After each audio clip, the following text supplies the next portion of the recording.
Dear students, hope you all are fine. Today I want to start with the 4 lines written by Robert Frost. Woods are lovely, dark and deep, but I have promises to keep, and miles to go before I sleep, and miles to go before I sleep. Yes, dear students, পরিস্থিতি যেমনই হোক আমাদের সবসময় ভালো থাকতে হবে, ভালো কাজ করতে হবে এবং সবসময় মাথায় রাখতে হবে যে আমি অবশ্যই একজন ভালো মানুষ হব, ভালো সিটিজেন হব।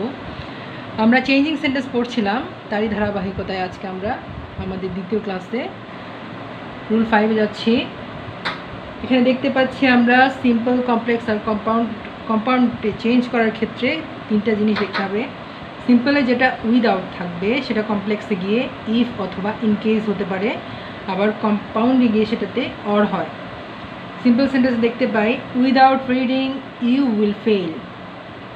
কমপ্লেক্সে গিয়ে আমরা if you don't read you will fail, অর্থাৎ দুটো ক্লজ থাকলে ক্লজের মাঝখানে অবশ্যই কমা বসবে এবং যেটা প্রধান অংশ সেটা হচ্ছে প্রিন্সিপাল ক্লজ, আর যেটা প্রিন্সিপাল ক্লজকে সহায়তা করে অর্থাৎ নির্ভরশীল সেটাই হচ্ছে সাবঅর্ডিনেট ক্লজ।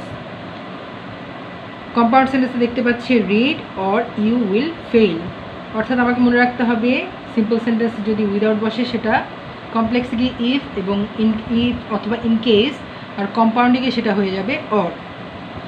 রুল 6 আমরা দেখতে পাচ্ছি সিম্পল সেন্টেন্সে যেটা অ্যাট দ্য টাইম আছে কমপ্লেক্সে গিয়ে সেটা হয়ে গেছে ওয়েন, কম্পাউন্ডে হবে সেটা অ্যান্ড, অর্থাৎ এখানে সময়টা মেনশন করছে অ্যাট দ্য টাইম। সিম্পল সেন্টেন্সে আমরা একটা এক্সাম্পল দিয়ে দেখতে পাচ্ছি he woke up at the time of raining, অর্থাৎ সে জেগেছিল যখন বৃষ্টি হচ্ছিল। কমপ্লেক্সে আমরা he woke up at the time of at the টাইমের জায়গায় আমরা ওয়েনটা আনব এবং ইট ওয়াজ রেইনিং। কম্পাউন্ডে ইট ওয়াজ রেইনিং আমরা জাস্ট উল্টে দিচ্ছি, it was raining and he woke up. তার মানে আমরা বুঝতে পারছি কম্পাউন্ডটাকে খুব সহজেই চেঞ্জ করা যায়, কারণ এখানে একটা অ্যান্ড আনলেই পুরো সেন্টেন্সটাকে ঠিক রেখে আমরা চেঞ্জ করতে পারি। পরের অংশে আমরা যাচ্ছি, সেটা আমরা দেখতে পাচ্ছি যখন সিম্পল সেন্টেন্সে কোনো একটা অ্যাডজেক্টিভ থাকবে সেটাকে আমরা কিভাবে চেঞ্জ করব। যেমন একটা example it was a red ball, এখানে রেডটা একটা অ্যাডজেক্টিভ। ছোটো সেন্টেন্সগুলোকে দুভাগে ভাগ করা, আলাদা করাটা আসলে খুব ডিফিকাল্ট মনে হতে পারে, কিন্তু এটা আমরা যদি দ্যাট বা উইজ দিয়ে করি তাহলে খুব সহজে আমরা চেঞ্জ করতে পারবো।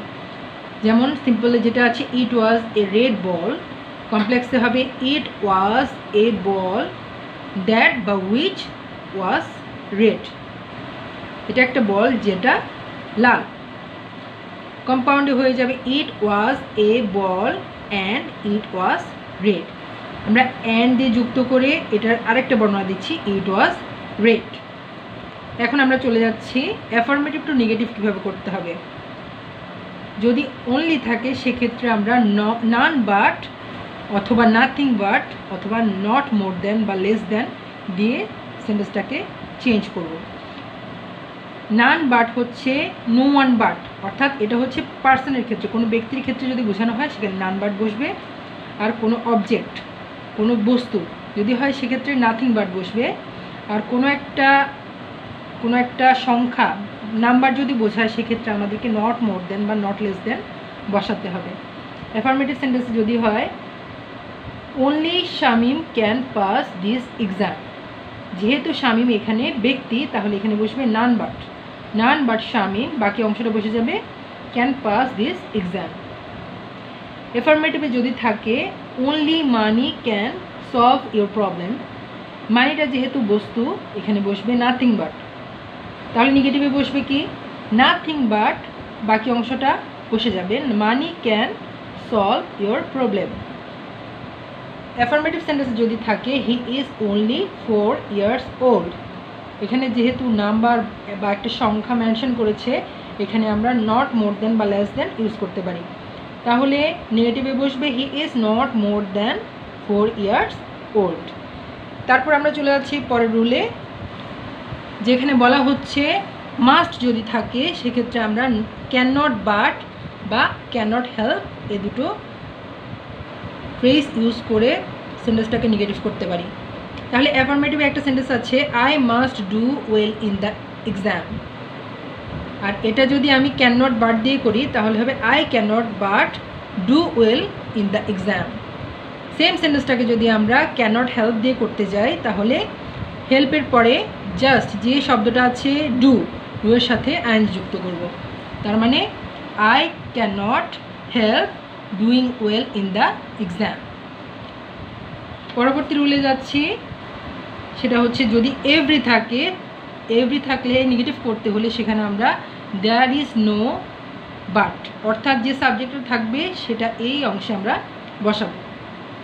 অ্যাফার্মেটিভ একটা সেন্টেন্স আছে, every mother loves her child, এটা খুব কমন একটা example. Every mother loves her child, প্রত্যেক মাই তার সন্তানকে ভালোবাসে। আর নেগেটিভে এটা হবে কি, দেয়ার ইজ নো মাদার, এই মাদারটা আমরা এই যে এখানে খালি রেখেছি, এখানে আমরা যে সাবজেক্টই থাকুক না কেন এটা এখানে বসাবো। There is no mother but loves her child. এরপরে বলে যাচ্ছি, অ্যাজ সুন অ্যাজ থাকলে আমাদের কি করতে হবে, নো সুনার হ্যাড, এভাবে সেন্টেন্সটাকে চেঞ্জ করতে হবে। যেমন একটা সেন্টেন্স আছে, as soon as he saw the tiger he ran away. তাহলে আমরা যদি নেগেটিভ করি, নো সুনার হ্যাড, আমরা জানি হ্যাডের পরে যে ভার্ব থাকে ভার্বের পাস্ট পার্টিসিপল ফর্ম হয়, তাই এখানে হ্যাডের পরে হি সি স সিন ভার্বের পাস্ট পার্টিসিপল ফর্ম বসছে। দ্য টাইগার, এরপর আমাদেরকে বসাতে হবে দেন, THAN, অবশ্যই বানানটা ফলো করতে হবে, THAN, হি র্যান অ্যাওয়ে, অর্থাৎ no sooner had he seen the tiger than he ran away.